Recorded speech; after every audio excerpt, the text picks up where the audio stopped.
మీ 99 టీవీలో.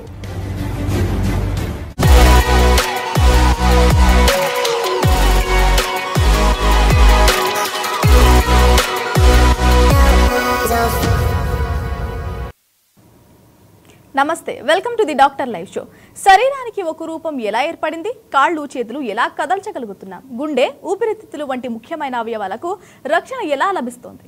వీటన్నిటికీ సమాధానం అస్థిపంజరం. అవును, ఎముకల గూడు వల్లే అవన్నీ సాధ్యమవుతున్నాయి. అలాంటి ఎముకలు, కీళ్ల సమస్యలు పెద్దవాళ్లలోనే కాదు, చిన్న వయసులో కూడా కనిపిస్తూ ఉంటాయి. క్రీడల్లో ఉన్న చిన్నపిల్లల్లో కూడా ఇటువంటి సమస్యలు సర్వసాధారణమైపోయాయి. స్పోర్ట్స్ ఇంజురీస్, ఆర్థరైటిస్ లాంటి సమస్యలకు టెక్నాలజీతో చికిత్సలు కూడా ఇప్పుడు అందుబాటులోకి వచ్చాయి. కొన్ని సందర్భాలలో పెద్దవాళ్లలో అయితే సర్జరీ ఎలాగూ తప్పదు. కీళ్ల సమస్యలను ఎలా గుర్తించాలి? ఎముకలు బలహీన పడకుండా ఎలాంటి జాగ్రత్తలు తీసుకోవాలి? ఈ విషయాలు వివరించడానికి మనతో పాటు clinical trials and research ethics committee chairman doctor Vijay Bhaskar ఉన్నారు. వారిని అడిగి మరిన్ని విషయాలు తెలుసుకుందాం. విజయ్ భాస్కర్ గారు, నమస్కారం సార్.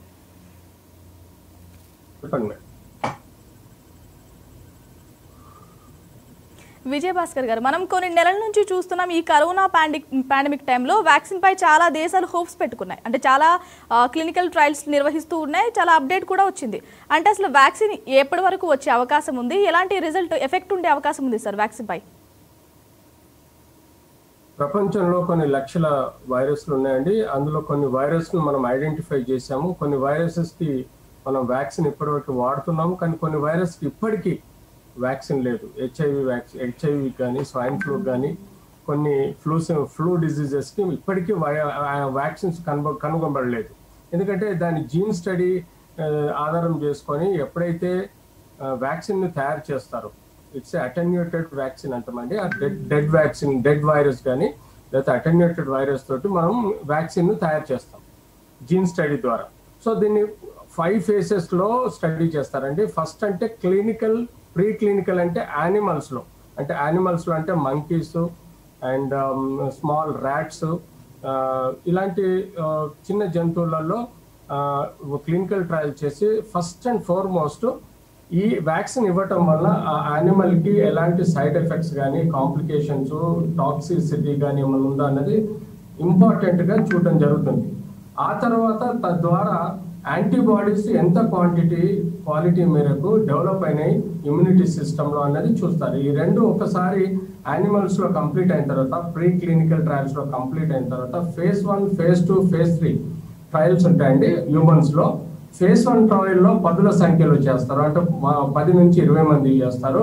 phase 2లో 100 to 500 వరకు చేస్తారు. phase 3లో 1000 to 30,000, 40,000 వ్యక్తులలో ఈ వ్యాక్సిన్ ఇస్తారండి. ముఖ్యంగా ఈ 3 phases-లలో హ్యూమన్ ట్రయల్ చేసినప్పుడు ఒక అథారిటీ కంట్రీకి సంబంధించిన DCGI కానీ లేకపోతే ICMR లాంటి ఆర్గనైజేషన్స్ ఇండియాలో క్లినికల్ ట్రయల్స్కి త్రూ ఎథిక్స్ కమిటీ అబ్జర్వేషన్లో ఈ క్లినికల్ ట్రయల్స్ ఎవరైతే డాక్టర్స్ మరియు కెమిస్ట్ మధ్యలో ఒక బయో ఈక్వాలిటీ BA స్టడీస్ లాగా ఒక ఇన్స్టిట్యూషన్లో చాలా జాగ్రత్తగా అన్ని క్లినికల్ డాటాను చేస్తూ హాస్పిటల్ ప్రెమిసెస్లో అన్ని ఫెసిలిటీస్ల మధ్య, స్పెషలిస్ట్ల మధ్యలో ఇంజెక్షన్ అంటే టీకా ఇచ్చినప్పుడు కొన్ని రోజుల వరకు వాళ్ళని ఇన్పేషెంట్గా, కొన్ని రోజులు అవుట్ పేషెంట్గా ఇలాంటి సమస్యలు అంటే ఎలాంటి సమస్యలు ఉన్నాయా లేవా ఒకటి, రెండోది ఎన్ని యాంటీబాడీస్ వచ్చాయి, క్వాంటిటీ ఎలా ఉందని కనుగొనబడ్డ తర్వాతనే final approval authority ethics committee మరియు ICGI, DCGI ద్వారా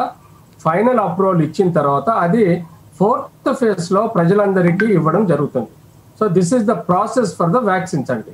so now you can imagine ఒక వ్యాక్సిన్ యొక్క మనం అప్రూవల్ తీసుకోవాలంటే కనీసం 1.5 సంవత్సరం నుంచి 5 సంవత్సరాలు పద్ధతి ప్రకారం పడుతుంది.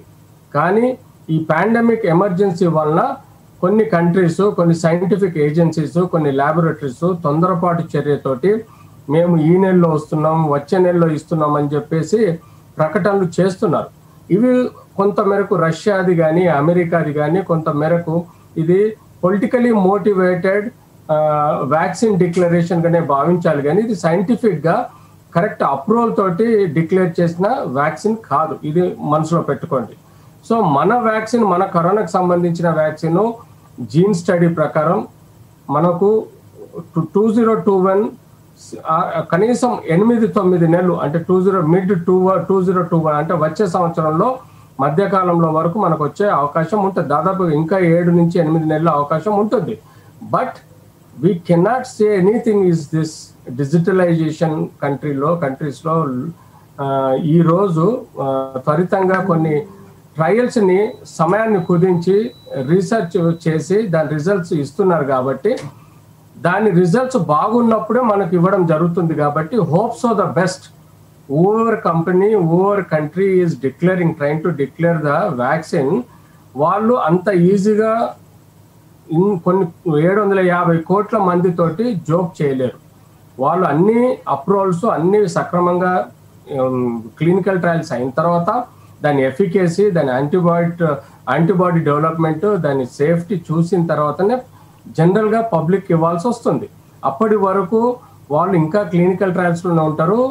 ఏ అథారిటీ కూడా దానికి అప్రూవల్ ఇవ్వదు. ఏ కంపెనీ కూడా అంత ఈజీగా మార్కెట్లోకి రిలీజ్ చేయరు. ఎందుకంటే ఏదైనా చిన్న తప్పు జరిగినా దాని మానవాళికి, హ్యూమన్ బీయింగ్స్ మీద ఒక మేజర్ విపత్తు జరిగే ప్రమాదం ఉంటుంది. అది క్రిమినల్ యాక్ట్ కిందకి పోతుంది. కాబట్టి అలాంటి తొందరపాటు చర్య చేస్తే వాళ్ళకు పెద్దగా నష్టం జరుగుతుంది. కానీ ఇప్పుడు కంట్రీస్, సైంటిఫిక్ ఏజెన్సీస్, ల్యాబొరేటరీస్ ఇంత తొందరపాటు చర్య ఎందుకు చేస్తున్నారంటే, ఒకటి పాండమిక్, రెండోది కొన్ని కోట్ల మంది ఆర్థికంగా దెబ్బతింటున్నారు. 750 కోట్ల మంది ప్రపంచంలో ఆర్థికంగా దెబ్బతింటున్నారు, మానసికంగా దెబ్బతింటున్నారు. మూడోది వచ్చేసి ఇది ఒక ర్యాట్ రేస్ అయిపోయింది. కంట్రీకి మధ్య, సైంటిఫిక్ ఆర్గనైజేషన్ మధ్య ఇది ఒక ర్యాట్ రేస్ అయింది. ఎవరు ముందు వ్యాక్సిన్ ని సక్సెస్ఫుల్ గా మార్కెట్ లో తీసుకొస్తే వాళ్ళకి ఫస్ట్ పేటెన్సీ దక్కుద్దని, వాళ్ళు ఆర్థికంగా బలోపేతమవుతారని, వాళ్ళు అన్ని కంట్రీస్ నుంచి ఆర్డర్స్ వస్తాయని, ఇలాంటి ఆలోచన మేరకు కొంతమంది కంపెనీస్ డిక్లేర్ చేస్తే governments election point of view or public point of view or image తెచ్చుకునే point of view political agencies ఇలాంటి తొందరపాటు చర్యలు చేస్తున్నారు. కానీ ఏది ఏమైనా ఈ రోజు వ్యాక్సిన్ బయటకు వచ్చి సక్సెస్ఫుల్గా ఉంటే అది మనకు కూడా అందరికీ మంచిదే. మనం నెగిటివ్గా వచ్చే వ్యాక్సిన్స్ నెగిటివ్గా మాట్లాడే బదులు వాటిని మనం ఆస్వాదించి చూడాలండి. ట్రయల్ బేసిస్లో చూడాలి, తక్కువ గ్రూప్లో చూడాలి. సక్సెస్ బాగుంటే మిగతా వ్యక్తులకు ఇచ్చే విధంగా మనం ప్రయత్నం చేయాలి. సో ఏది ఏమైనా ఈరోజు మన వ్యాక్సిన్ కన్నా ప్రజల్లో కావాల్సింది ఏంటంటే prevention is better than cure. అంటే మనం మానసికంగా ప్రిపేర్ అవ్వాలి. ఈ రోజు కరోనా వ్యాధి అనేది మనతో ఉండిపోతుంది. ఇది ఇప్పట్లో పోదు, ఇంకా సంవత్సరం వరకు ఈ వ్యాధి ఉంటుందండి. ఒక స్టేజ్ వరకు పీక్ వచ్చేసి తర్వాత స్లోగా తగ్గిపోతూ ఉంటుంది. సో రెండో విషయం ఏంటంటే ఇప్పుడు ఆల్రెడీ దాదాపుగా ఇండియాలో 52 లక్షల మందికి కరోనా ఎఫెక్ట్ అయింది. సో 52 లక్షల మందికి ఎఫెక్ట్ అయినప్పుడు అది అఫీషియల్ గా టెస్ట్ ట్రేసింగ్ డేటా వల్ల దొరుకుతుంది. కానీ అన్అఫీషియల్ గా ఏసిమ్టమాటిక్ గా మన పాపులేషన్ 130 కోట్ల మందిలో దాదాపు 60-70 కోట్ల మంది ఫాల్స్ పాజిటివ్ గానే మనం భావించాలి. ఎందుకంటే వాళ్ళకి కొంతమందికి సిమ్టమ్స్ కనబట్టంలే. సో ఒకటి అది. రెండోది ఏంటంటే మనకు 92% సింటమాటిక్ రికవర్ అయ్యి హాయిగా ఉంటున్నారు. ఓన్లీ 8% వ్యక్తులే మనకు హాస్పిటల్లో అడ్మిట్ అవ్వడం జరుగుతుంది. సో దీన్ని మీరు మనసులో పెట్టుకొని ఆ 8%లో 4% బేసిక్ ఆక్సిజన్ తోటి రికవర్ అవుతున్నారు. ఇంకొక 4% వెంటిలేటర్ వరకు సీరియస్ ట్రీట్మెంట్ లో పోతున్నారు. ఆ సీరియస్ ట్రీట్మెంట్ లో కూడా ఒక 1-2% వరకే చనిపోతున్నారు. సో దీనికి వైద్యం కూడా యాంటీవైరల్ డ్రగ్ వచ్చింది, ప్లాస్మా థెరపీ వచ్చింది, ఎమర్జెన్సీ రెస్పిరేటరీ డ్రగ్స్ వచ్చినాయి, ఎమర్జెన్సీ ఎక్విప్మెంట్ వచ్చింది. వీటన్నిటి కారణంగా మనము డెత్ రేటుని ఒకప్పుడు 8% ఉన్నది ఇవాళ మనం 1.5-2% తీసుకురాగలుగుతున్నాం. సో ఇవన్నీ మనసులో పెట్టుకొని భయాందోళన వదిలేసి మానసికంగా, శారీరకంగా గట్టిగా ఉంటే, మన ఇమ్యూనిటీ గట్టిగా ఉంటే, మానసికంగా గట్టిగా ఉండగలిగితే మనం ఈ వ్యాధిని జయించవచ్చు. ఎట్టి పరిస్థితుల్లో భయపడాల్సిన అవసరం లేదు. విజయభాస్కర్ గారు, ఈ వ్యాక్సిన్ కోసం ఎలా మాట్లాడుకున్నామో ఈ కరోనా పాండమిక్ టైంలో, అలాగే మనం ప్లాస్మా థెరపీ కోసం కూడా అలాగే మాట్లాడుకున్నాం. అసలు ప్లాస్మా థెరపీ ఎలా చేస్తారు, ఈ డొనేట్ చేసిన వాళ్ళు కానీ లేదంటే యాక్సెప్ట్ చేసిన వాళ్ళు కానీ ఎలాంటి సైడ్ ఎఫెక్ట్స్ ఉంటాయి, అసలు ఏ ఇద్దరు హ్యూమన్స్లో అంటే యాంటీబాడీస్ సేమ్ జనరేట్ అవుతాయా, సిమిలర్గా ఉంటాయి యాంటీబాడీస్ అనేవి? అబ్సల్యూట్లీ రైట్ అండి. మీరు అడిగే question excellent for the people. First of all, పాము కాటును ఎలాగైతే పాము యొక్క విషం ద్వారా యాంటీబాడీస్ తయారు చేసి వ్యక్తికి ఇచ్చి బతికిస్తామో, అలాగే వజ్రాన్ని ఎలాగ వజ్రంతో కోస్తామో, ఈ యొక్క ఏదైతే మనం ప్రొసీజర్ ఉందో ప్లాస్మా థెరపీ అంటే కోవిడ్ పాజిటివ్ అయిన నెగిటివ్ అయిన వ్యక్తి 14 days క్వారంటైన్ అయిన తర్వాత 3 times RT-PCR టెస్ట్ నెగిటివ్ అయి యాంటీబాడీ టెస్ట్ లో సమృద్ధిగా యాంటీబాడీస్ ఉన్నప్పుడు అతనికి కౌన్సిలింగ్ చేస్తాం. ఫస్ట్ కౌన్సిలింగ్ తర్వాత కన్సెంట్ తీసుకొని అతని నుంచి 1 unit ఆఫ్ బ్లడ్ కలెక్ట్ చేస్తామండి. ఆ 1 unit ఆఫ్ బ్లడ్ ని కలెక్ట్ చేసినప్పుడు దాన్ని ప్లాస్మా పెరసిస్ ద్వారా, దానికి ముందు కూడా వైరల్ మార్కర్స్ టెస్ట్ చేసిన తర్వాత ప్లాస్మా థెరపీ ద్వారా ఆ ప్రాసెస్ ద్వారా ఏం చేస్తామంటే మనం వైట్ బ్లడ్ అంటే రెడ్ బ్లడ్ కణాలను పక్కకు తీసి కాంపోనెంట్ థెరపీ ద్వారా మనం ప్లాస్మా లాంటి క్రీమిష్ కలర్ ఉన్న ఒక ఫ్లూయిడ్ ని సపరేట్ చేస్తాం. ఈ ఫ్లూయిడే ప్లాస్మా అండి. ఈ ప్లాస్మాలో రిచ్ ప్లేట్లెట్స్ ఉంటాయి, రిచ్ యాంటీబాడీస్ ఉంటాయి. ఎప్పుడైతే మనకు మైల్డ్ టు మోడరేట్ ఇన్ఫెక్ట్ అయిన వ్యక్తులు ఐసీయూలో కానీ ఆర్ ప్రిలిమినరీ ఆక్సిజన్ థెరపీలో ఉంటారో వాళ్ళకు ఈ ప్లాస్మా అంటే 200 ml మేము ప్లాస్మాని ఫస్ట్ డోస్గా ఆ వ్యక్తికి ఇచ్చినప్పుడు మేము ఎంతవరకు ఆ వ్యక్తిలో యాంటీబాడీస్ డెవలప్ అయినది కూడా మళ్ళీ మేము అసెస్ చేస్తాం. దాన్ని బట్టి సక్సెస్ రేట్ చూస్తామండి. కొంతమందికి యాంటీవైరల్ డ్రగ్స్ కూడా రెమ్డెసివిర్ ఇంజెక్షన్ ఇస్తాము. ఆ రెమ్డెసివిర్ వల్ల ఎన్ని వైరస్ నాశనం చేయబడ్డాయి, ఈ ఇచ్చిన ప్లాస్మా ద్వారా ఎన్ని యాంటీబాడీస్ డెవలప్ అయినాయి అన్నది అసెస్ చేసి దేనిలో సక్సెస్ రేట్ ఉందన్నదాన్ని అసెస్ చేసి దాన్ని బట్టి వ్యక్తుల్ని కోవిడ్ నుంచి రికవరీ చేసే పద్ధతే ఈ ప్లాస్మా థెరపీ అండి. సో ఈ మధ్య కాలంలో కొన్ని దీనికి థియరీస్ నెగిటివ్ గా కూడా మాట్లాడుతున్నాయి. ఎయిమ్స్ లాంటి ఇన్స్టిట్యూషన్స్ ఐసీఎంఆర్ గైడ్ లైన్స్ ప్రకారం మొదటి నుంచి వాళ్ళు రీసెర్చ్ చేస్తూ ఢిల్లీలో చాలా సక్సెస్ ఉన్నా కూడా ఈ మధ్య కాలంలో ఒక 40 members ని 20 ప్లేసిబో అండ్ 20 యాక్చువల్స్ ని తీసుకొని వాళ్ళు ప్లాస్మా థెరపీ ఇచ్చినప్పుడు రిజల్ట్స్ సేమ్ గా ఉందని భావించడం వల్ల వాళ్ళు కొంత మేరకు ప్లాస్మా థెరపీ అడ్వాంటేజ్ లేదు అని చెప్పేసి ఏం చెప్పడం జరిగింది. కానీ ప్రపంచం అంతటా మేమైతే ఏదైతే క్లినికల్ స్టడీ తీసుకొచ్చామో, క్లినికల్ ట్రయల్ చేశామో, కానీ అమెరికాలో ఇది ప్లాస్మా థెరపీ ఇప్పుడు విపరీతంగా జరుగుతుంది. దానిలో సక్సెస్ రేటు కూడా అమెరికన్ కోవిడ్ డాక్టర్స్ చాలా మంది దీని సక్సెస్ రేట్ కూడా చూస్తున్నారు కాబట్టి సో దానిలో తప్పేం లేదు.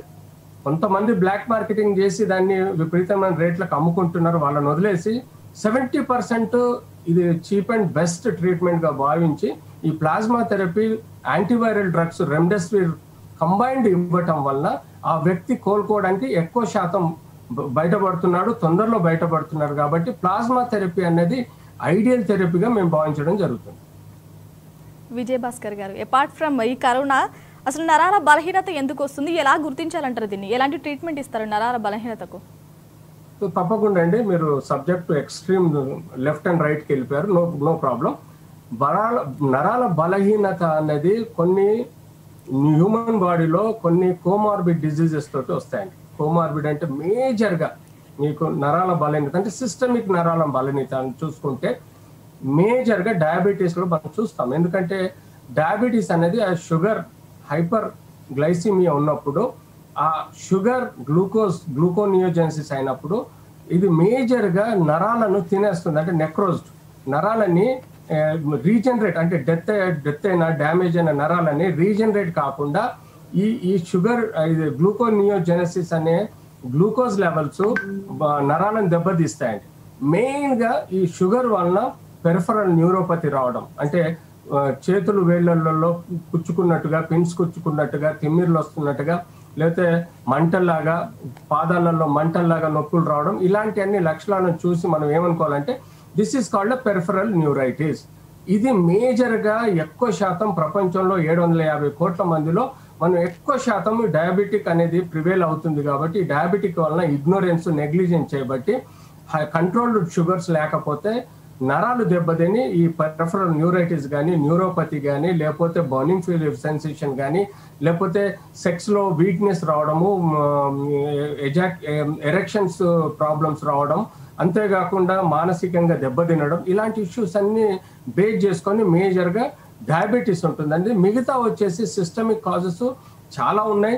దానిలో బయోమెకానికల్ కాజెస్ అంటే ఎప్పుడైతే మెకానికల్గా వెన్నుపూసలో మెదడులో నుంచి వెన్నుపూస నుంచి మనకు పెరిఫరల్ నరాలు బాడీలోకి వెళ్తాయి. ఎక్కడైనా లీజన్ లాంటి, అంటే లీజన్ అంటే ఇట్స్ ఏ డిజీజ్ లీజన్ అన్న ఉండాలి, లేకపోతే ట్యూమర్ లీజన్ అన్న ఉండాలి. ఏదైనా ఒక కారణం వల్ల నరాల ఒత్తిడి లోనైనప్పుడు దానిలో పాస్ అయ్యే ఇంపల్స్ అంటే కరెంట్ అనుకోండి, బేసిక్ గా మన భాషలో మాట్లాడితే కరెంట్ అనుకోండి, ఇంపల్సెస్ హ్యాంపర్ అవుతాయి. హ్యాంపర్ అయినప్పుడు ఏమవుతాయి అంటే ఆ పెరిఫరల్ అదైతే చర్మానికి పోయే నరాలు కానీ, కండరాలకు పోయే నరాలు కానీ, లేకపోతే వివిధ వైటల్ ఆర్గన్స్ పోయే నరాలు దెబ్బతింటం వల్ల దానిలో ఈ వీక్నెస్ అనేది ఒక నొప్పి, వీక్నెస్ అంటే జనరలైజ్ వీక్నెస్ కాకుండా నొప్పి రావడం, తిమ్మిర్లు రావడం, పోట్లు రావడం, బర్నింగ్ ఫీలింగ్ రావడం, ఇవన్నీ నరాల బలహీనత కిందకే వస్తాయి. విజయభాస్కర్ గారు, అంటే చాలా మందికి కాళ్ళలో కానీ చేతుల్లో కానీ నరాలు ఉబ్బడం చూస్తూ ఉంటాం. అసలు దీనికి గల కారణాలు ఏంటి? ఇవి వేటికి సిమ్టమ్ గా భావించవచ్చు? మీరు ఉబ్బే నరాలు అనే బదులు మీరు రక్తనాళాలు అనాలి. అవి నరాలు కాదండి. కాళ్ళల్లో చేతుల్లోటి ఉబ్బేటివి అవి నరాలు అనరండి. నరాలు డీప్ సీటెడ్ ఉంటాయి, అవి చర్మం కింద ఉండవు, అవి ఎప్పుడు ఉబ్బవండి. నరాలు డీప్ సీటెడ్ టిష్యూస్ లో ఉంటాయి, ఎప్పుడు ఉబ్బగా కనబడవు. సో మనకు బేసిక్ గా ఒంటి పైన ఏళ్లలో, చేతులలో, కాళ్ళల్లో ఎక్కడైనా మనకు ఉబ్బేటి కనబడేటి అవి రక్తనాళాలు. ఆ రక్తనాళాల్లో కూడా 2 రకాలు ఉంటాయండి. ఒకటి ఆర్టరీస్ ఉంటాయి, 2 వెయిన్స్ ఉంటాయి. ఆర్టరీస్ కూడా డీప్ సీటెడ్ ఉంటాయండి, అవి ఉబ్బవు. ఏవైతే సూపర్ఫిషియల్ గా మనకు స్కిన్ కింద ఉంటుందో అంటే సబ్డర్మల్ అంటారు, ఆ ఏరియాలో ఉన్న వాటిని మనం వెయిన్స్, అవి డైలేట్ అవుతాయి. అవి డైలేట్ అవ్వడానికి కారణం కూడా కొంతమంది సన్నగా ఉండే వ్యక్తులలో ఎప్పుడైతే muscle strength, fat strength, muscle strength తక్కువ ఉన్నప్పుడు ఈ వెయిన్స్ అనేటివి సబ్డర్మల్ ఉండటం వల్ల, చర్మం కింద ఉండటం వల్ల అవి డైలేట్ అయిపోయి మనకు ప్రామినెంట్ గా కనబడతాయి. సో అవి ప్రామినెంట్ గా కనబడుతున్నాయి కాబట్టి మన సర్క్యులేషన్ ఫ్లో అన్నది కూడా మన బ్యాక్ ఫ్లో, రక్తం పెరిఫరల్స్ నుంచి హార్ట్ కు బ్యాక్ ఫ్లో అయ్యేది మనకు దాని వాల్యూమ్ ద్వారా మనం చెప్పగలుగుతాం. కొన్ని వాస్కులర్ డిజీజ్ లో ఈ ఉబ్బడాలు తక్కువ ఉంటాయి, కొన్ని స్కిన్ డిజీజ్ లో కూడా ఈ ఉబ్బడం అనేది తగ్గుద్ది. ఎందుకంటే ఎప్పుడైతే స్కిన్ పైన కొంత డిజీజ్ డెవలప్ అవుతుందో ఆ స్కిన్ పైన ఏదైతే చర్మం అంతా ఒక ఇన్ఫ్లమేటరీ ఎడిమా వచ్చినప్పుడు ఈ నరాలు ఉబ్బడం అనేది తక్కువ కనబడుతుంది. సో వీటిని రక్తనాళాలుగా భావించాలి, నరాలుగా భావించకూడదు. విజయభాస్కర్ గారు, అసలు పెరాలసిస్ వచ్చే ముందు ఎలాంటి లక్షణాలు బయటపడతాయి? అబ్సల్యూట్లీ అక్యూట్ పెరాలసిస్ లో ఏ లక్షణాలు కనబడవండి. క్రోనిక్ పెరాలసిస్ లో ఉంటాయి, పక్షవాతం అంటాము. అక్యూట్ పెరాలసిస్ సడన్ గా ఎవరైతే అన్కంట్రోల్డ్ కోమార్బిడ్ డిజీజెస్ లాంటివి, బీపీ, షుగర్స్, ఇంకేమైనా హైపర్ టెన్షన్ అంటే పల్మరీ హైపర్ టెన్షన్ కానీ, లేకపోతే కిడ్నీ డిజీజెస్ కానీ ఇంకేదైనా వచ్చినప్పుడు, సపోజ్ సిస్టమిక్ కాజ్ బ్రెయిన్ లో ఎఫెక్ట్ అయినప్పుడు, మేజర్ గా first and foremost brain stroke వస్తుందండి. దాన్ని సెరిబ్రో వాస్కులర్ యాక్సిడెంట్ అంటాం. సో ఎప్పుడైతే బ్రెయిన్ స్ట్రోక్ వస్తుందో అప్పుడు కొంత మేరకు బ్రెయిన్ లో ఉన్న brain matter left side volume pressure ఉన్నప్పుడు రైట్ సైడ్ పెరాలసిస్ వస్తుందండి. రైట్ సైడ్ వాల్యూమ్ ప్రెషర్ ఉన్నప్పుడు లెఫ్ట్ సైడ్ పెరాలసిస్ వస్తుంది. కొన్ని సమయంలో ఏదైతే బేసల్ ప్రెషర్ ఉంటుందో మనకు క్వాడ్రిప్లేజీ వచ్చే అవకాశం ఉంటుంది, అంటే కాళ్ళు చేతులు కూడా పెరాలసిస్ వచ్చే అవకాశం ఉంటుంది. సో దీన్ని మేము 2 విధాలుగా డివైడ్ చేస్తాం. ఒకటి పెరాసిస్ అంటాము, ఒకటి పారాప్లేజీ అంటాము, పారాలిసిస్ అంటాము. అంటే పెరాలిసిస్ అంటే బేసిక్ గా మనకు కాస్త వీక్నెస్ వస్తే పెరాలిసిస్ అంటామండి. మేజర్ గా టోటల్ గా మోటార్ న్యూరాన్ డిజీజ్ వచ్చేసి టోటల్ గా మజిల్స్ యాక్టివిటీస్ పూర్తిగా పడిపోయి ఉంటే దాన్ని పెరాలిసిస్ గా భావించడం జరుగుతుంది. ఈ వ్యాధులు మెదడులో ఉన్న ప్రెషర్స్ ని బట్టి డిసైడ్ అవుతుందండి. దీనిలో రక్త ప్రసారం తక్కువ ఉన్నా కూడా పెరాలసిస్ వస్తుంది, దాన్ని ఇన్ఫాక్షన్ అంటాం. బ్లడ్ బ్లీడింగ్ అవటం అంటే బ్రెయిన్ స్ట్రోక్ అంటాము, ఏదైతే అంటామో సెరిబ్రో వాస్కులర్ యాక్సిడెంట్ అంటామో, దానిలో మెదడులో రక్తం చిట్లి అంటే రక్తనాళాలు చిట్లి, బీపీ పెరగడం వల్ల, షుగర్స్ కంట్రోల్ లేకపోతే రక్తనాళాలు చిట్లి రక్తం గడ్డ ఫామ్ అయినప్పుడు అది ప్రెషర్ క్రియేట్ చేసి పెరాలసిస్ అంటే పక్షవాతం తెచ్చే ప్రమాదం ఉంటుంది. సో మేజర్ గా కోమార్బిడ్ డిజీజ్ ఉన్న వాళ్ళు వాళ్ళ కోమార్బిడిటీస్ ని జాగ్రత్తగా కంట్రోల్లో పెట్టుకోవాలి. మందులే కాదు, మానసికంగా కూడా ప్రశాంతంగా ఉండాలి. వాళ్ళు మంచి న్యూట్రిషన్ తీసుకోవాలి, వాళ్ళ సిస్టమ్స్ జాగ్రత్తగా కాపాడుకోవాలి. ఇలాంటివి చేయగలిగితే స్ట్రోక్స్ వచ్చే అవకాశం తక్కువ ఉంటుంది, పక్షవాతం కూడా వచ్చే అవకాశం తక్కువ ఉంటుంది. విజయభాస్కర్ గారు, అసలు ఈ మెమొరీ లాస్కి ప్రధానమైన కారణాలు ఏంటి? అసలు బ్రెయిన్ యాక్టివ్గా వర్క్ చేయాలంటే ఎలాంటి జాగ్రత్తలు తీసుకోవాలి? ఫస్ట్ ఆఫ్ ఆల్ మెమరీ అన్నది నీ amount of feeding into your brain అండి. అది మేజర్గా నీ కాన్సన్ట్రేషను, నీ ఇంట్రెస్ట్ మీద డిపెండ్ అవుతుందండి. కొంతమందికి రాసుకుంటే కానీ మెమరైజ్ కాదు, కొంతమందికి చదివితే కానీ మెమరైజ్ కాదు, కొంతమంది వాళ్ళకి నచ్చిన లాంగ్వేజ్లో ప్రిపేర్ అయితే కానీ మెమరైజ్ కాదు. ఇది పూర్తిగా మనం ఎబోవ్ అంటే ఓల్డ్ ఏజ్లో ముందు విషయంలో నేను చెప్తున్నాను. సో ముఖ్యంగా మనం ద హౌ అంటే మీరు కంప్యూటర్లో brain is it's like A computer అండి. సో మీరు ఎలా మీ మెదడులోకి ఫీడ్ చేస్తున్నారు అనేది ఇంపార్టెంట్. కొంతమంది ఇగ్నోరెంట్గా ఉంటారు, కొంతమంది నెగ్లిజెంట్గా ఉంటారు, వాళ్ళలో మెమరైజ్ అవ్వడం అనేది తక్కువ. వ్యక్తులందరూ సమానంగా ఉంటారండి. ప్రతి వ్యక్తిలో ఈ 750-30 కోట్ల మందిలో అందరికీ బ్రెయిన్ వాల్యూమ్ అన్నీ సేమ్గా ఉంటాయి, ఎక్సెప్ట్ ఆటిజం చిల్డ్రన్లో, మెంటల్ రిటార్డెడ్ చిల్డ్రన్లో, ఆర్ కొన్ని కంజెంటల్ డిజార్డర్స్లో కొంతమందికి పిల్లలలో వ్యక్తులకు బ్రెయిన్లో కొంత డిజార్డర్స్ వల్ల మెమరీ కానీ లేకపోతే వాళ్ళ ఐక్యూ కానీ తక్కువ ఉంటుంది. బట్ ఓవరాల్గా అందరికీ ఈక్వల్ బ్రెయిన్ ఉంటుంది. But the amount of concentration, the amount of interest you show to feed in to your brain, కంప్యూటర్లో ఎంట్రీ చేసినట్టుగానే బ్రెయిన్లో ఎలా జాగ్రత్తగా మీరు ఎంట్రీ చేస్తారో అలా మెమరైజ్ అవుతుందండి. ఓల్డ్ ఏజ్లో అల్జీమర్స్ అనే డిజీజ్ ఉంటుంది. ఆ అల్జీమర్స్ అనే డిజీజ్లో రక్త కణాల్లో ఉండే ఇంపల్సెస్, అంటే బ్రెయిన్లో ఉండే ఇంపల్సెస్ రక్త కణాల వ్యాధి వలన కానీ బ్రెయిన్లో బ్రెయిన్ కణాల వ్యాధులలో కానీ కొంత మేరకు అల్జీమర్స్ డిజీజ్ డెవలప్ అయ్యి మెమరీ అనేది తక్కువ ఉంటుంది. విజయభాస్కర్ గారు, ఈ బోన్స్ కి వచ్చే ఇన్ఫెక్షన్స్ ని ఎలా గుర్తించాలి అసలు? సారీ, బోన్స్ ఏమడిగారండి? బోన్స్. సార్, బోన్స్ యొక్క ఇన్ఫెక్షన్ అంటే దాన్ని మేము టెక్నికల్ గా ఆస్టియోమైలిటిస్ అంటామండి. ఆస్టియోమైలిటిస్ అంటే బోన్కు చీము పట్టడం. అందులో కొన్ని అక్యూట్ ఆస్టియోమైలిటిస్ ఉంటాయి, కొన్ని క్రోనిక్ ఆస్టియోమైలిటిస్ ఉంటాయి. అక్యూట్ ఆస్టియోమైలిటిస్ అంటే సడన్ గా ఏదైనా తెలియకుండా ఇంజురీ అయినప్పుడు లోపల రక్తం గడ్డగట్టి నెగ్లెక్ట్ చేయటం వల్ల అది చీమ్గా తయారైపోయి బోన్ యొక్క కణాలను దెబ్బతీసి చీమ్ రావడము, ఎర్రగా బోన్ యొక్క చుట్టూ ఎర్రదన పడడం, అలాగే ఇన్ఫ్లమేటరీ ఎడిమా అంటే వాపు రావడం, ఇట్లాంటివి ఇగ్నోర్ చేసినప్పుడు బోన్ ఇన్ఫెక్షన్ వచ్చేది అక్యూట్ ఆస్టియోమైలిటిస్ అంటాం. సో ఇట్లాంటి ట్రీట్మెంట్, ఇలాంటి వ్యక్తులను ఇగ్నోర్ చేసి స్లోగా వచ్చి మా దగ్గర వైద్యం తీసుకున్నా కూడా ఒకసారి బోన్ ఇన్ఫెక్షన్ అంత ఈజీగా వదలదు. ఎంత బెస్ట్ యాంటీబయాటిక్ పెట్టినా కూడా బోన్ ఆ ఇన్ఫెక్షన్ వదలదు. సో దాన్ని మేము క్రోనిక్ ఆస్టియోమైలిటిస్ గా డివైడ్ చేస్తాం. సో అక్యూట్ ఆస్టియోమైలిటిస్ కి medical treatment, emergency treatment, debridement లాంటివి ఉంటాయి. కానీ క్రోనిక్ ఆస్టియోమైలిటిస్ అనేది అయితే దీర్ఘకాల ఎముక చీముని మనం ఏం చేస్తామంటే దాన్ని ఆ బోన్ని, చెడిపోయిన బోన్ అంతా తీసేసి కొన్ని ఎలిజురో అనే ఒక రష్యన్ టెక్నిక్ ద్వారా మేము బోన్ని, చెడిపోయిన బోన్ని తీసేసి ఉన్న బోన్ని కంప్రెస్ చేసి దాన్ని ఎలిజురో టెక్నిక్ ద్వారా మేము రిపేర్ చేస్తాం. సో ఇట్లాంటి కొన్ని టెక్నిక్స్ ద్వారా ఏదైతే ఆస్టియోమైలిటిస్ అనే బోన్ ఎముక యొక్క చీమ్ రావడాన్ని మేము ట్రీట్మెంట్ చేయడం జరుగుతుంది.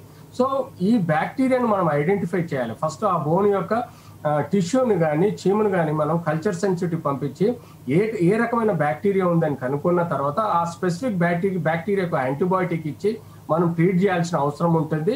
అవసరం ఉంటే చెడిపోయిన బొక్క తీసేసి దాన్ని లేటెస్ట్ టెక్నిక్స్ ద్వారా మనం కంప్రెస్ చేయాల్సిన అవసరం ఉంటుంది.